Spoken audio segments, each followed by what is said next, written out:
ఒక్కొక్క రైతు నష్టపోతుంటే ఎదురు తిరగడం ప్రారంభించారు. ఆక్వా రైతు తిరుగుబాటు ప్రకటించాడు. ఆక్వా సాక్ విరామం ప్రకటించాడు. పశ్చిమ గోదావరి జిల్లాలో ఆక్వా సాక్ రైతులు పంట విరామం ప్రకటించాలని తీర్మానాలు చేస్తున్నారు. ఏడాది జూన్ నుంచి ఆగస్టులో 3 నెలల్లో సాక్కు స్వచ్ఛ చెప్పేందుకు సిద్ధమవుతున్నారు.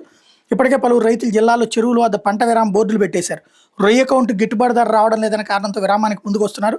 మేత ధరలు తగ్గడం లేదంటూ మరో వాదన వినిపిస్తున్నారు. పాలకొల్లు పరిధిలోని జై భారత్ క్షీరారామ ఆక్వా రైతు సంఘం పంట విరామానికి పూనుకుంది.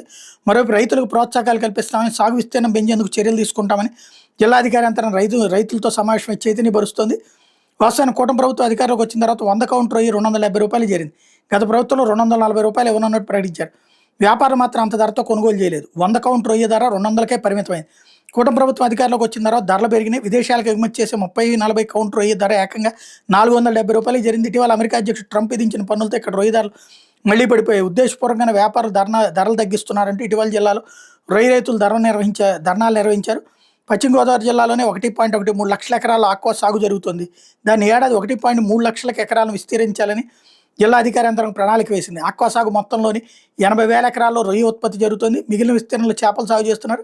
ఏటా 3 లక్షల టన్నులు రొయ్య ఉత్పత్తి అవుతున్నాయి. అమెరికా, యూరప్ దేశాలకు అత్యధికంగా ఎగుమతులు నిర్వహిస్తున్నారు. ఏడాది ధరలు పెరిగినప్పుడు రైతులు ఒకంత సంతోషపడ్డారు. ఇటీవల మళ్లీ ధరలు పడిపోవడంతో పంట విరామానికి ముందుకు వస్తున్నారు.